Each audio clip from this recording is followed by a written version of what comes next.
ಧನ್ಯವಾದಗಳು ಕೂಡ ಈ ಒಂದು ಕಾರ್ಯಕ್ರಮಕ್ಕೆ ಕೊಡುತ್ತೇನೆ. ಹಾಗೂ ಈ ಕಾರ್ಯಕ್ರಮಕ್ಕೆ ಆಗಮಿಸಿರುವಂತಹ ಸ್ವಯಂ ಸೇವಕ ಬೋಧಕರೇ ಹಾಗೂ ಕಲಿಕಾರ್ಥಿಗಳೇ ಹಾಗೂ ಮಕ್ಕಳು, ಈಗಾಗಲೇ ಪ್ರೇಯರ್ ಸಮಯದಲ್ಲೇ ನೀವು ಹೇಳ್ತೀವಿ ಏನು ಕಾರ್ಯಕ್ರಮ ಅಂತ ಹೇಳಿ. ಸೊ ಹಾಗಾಗಿ ಈ ಕಾರ್ಯಕ್ರಮದ 30% ಇನ್ನೂ ಉಳ್ಕೊಂಡಿದ್ದಾರೆ, ಹಾಗೆ ಅವರು ಓದ್ಕೊಂಡಿಲ್ಲ ಇನ್ನು. ಈ ನಿಟ್ಟಿನಲ್ಲಿ ಸರ್ಕಾರ, ಕೇಂದ್ರ ಸರ್ಕಾರದ ಇಟ್ಕೊಂಡು ರಾಜ್ಯ ಸರ್ಕಾರಗಳನ್ನು ಸತತ ಪ್ರಯತ್ನ ಮಾಡ್ತಾನೆ ಇದ್ದಾರೆ. ಈ ವಿದ್ಯಾರ್ಥಿಗಳಿಗೆ ಅಷ್ಟೇ ಅಕ್ಷರಜ್ಞಾನ ಅಲ್ಲ, ಹಿರಿಯ ವಯೋಜನರು ಕೂಡ ಅಕ್ಷರಜ್ಞಾನ ಇರಬೇಕು ಅನ್ನೋ ಉದ್ದೇಶದಿಂದ ಈ ಸಾಕ್ಷರತಾ ಕಾರ್ಯಕ್ರಮವನ್ನು ಇಡೀ ಪ್ರಪಂಚ. ಅಕ್ಷರ ಜ್ಞಾನ ಇಲ್ಲ. ಸೊ ಇದರಿಂದ ಏನಾಗುತ್ತೆ ಅಂದ್ರೆ ಬಹಳಷ್ಟು ಶೋಷಣೆಗೆ ಜನರು ಒಳಗಾಗ್ತಾರೆ ಅನ್ನೋದು.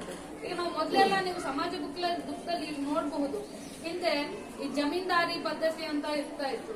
ಅವ್ರಿಗೆ ಹ್ಯಾಕ್ ಸಿಗ್ತಾ ಇತ್ತು ಅಂದ್ರೆ ಅದಾದ್ಮೇಲೆ ಬ್ರಿಟಿಷ್ ಕಾಲದಲ್ಲಿ ಜಮೀನ್ದಾರಿ ಪದ್ಧತಿಗಳು ಇತ್ತು. ಸ್ವತಂತ್ರ ಆದ್ಮೇಲೂ ಸಹ ಏನಾಗುತ್ತೆ, ನಮ್ಮ ದೇಶದಲ್ಲಿ ಏನ್ ಅನಕ್ಷರತೆ ಮಟ್ಟ ಇದೆಯಲ್ಲ ಅದು ಕಡಿಮೆ ಆಗ್ತಾ ಬರುತ್ತೆ.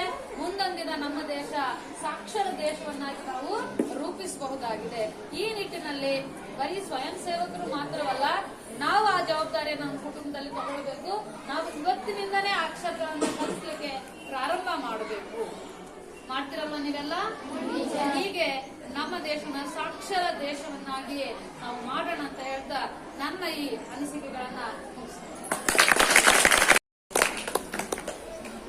ಅಂತಾರಾಷ್ಟ್ರೀಯ ಸಾಕ್ಷರತಾ ದಿನಾಚರಣೆಯ ಕಾರ್ಯಕ್ರಮದ ವೇದಿಕೆ ಮೇಲೆ ಉಪಸ್ಥಿತರಿರ್ತಕ್ಕಂಥ ನಮ್ಮ ಗ್ರಾಮ ಪಂಚಾಯಿತಿಯ ಕಾರ್ಯದರ್ಶಿಗಳಾದ ಉಷಾ ಮೇಡಮ್ ಅವರೇ, ಹಾಗೂ ನಮ್ಮ ಶಾಲೆಯ ಹಿರಿಯ ಶಿಕ್ಷಕರಾದ ಶ್ರೀಯುತ ಪ್ರಭಾಕರ್ ರೆಡ್ಡಿ ಸರ್ ಅವರು, ಹಾಗೂ ಎಲ್ಲ ನಮ್ಮ ಶಾಲೆಯ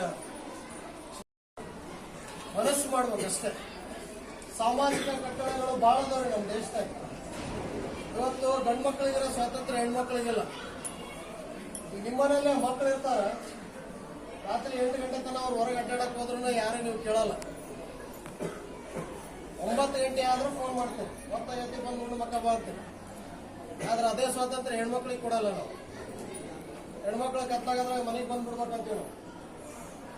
ಸಾಮಾಜಿಕ ವ್ಯವಸ್ಥೆ ಹೆಣ್ಣಿಗೊಂದು ಗಂಡಿಗೊಂದು ಅನ್ನೋ ಭಾವನೆ ಇದು ಈ ಕಾಲಕ್ಕೂ ಐತಿ, ಹಿಂದಿನ ಕಾಲಕ್ಕೂ ಐತಿ.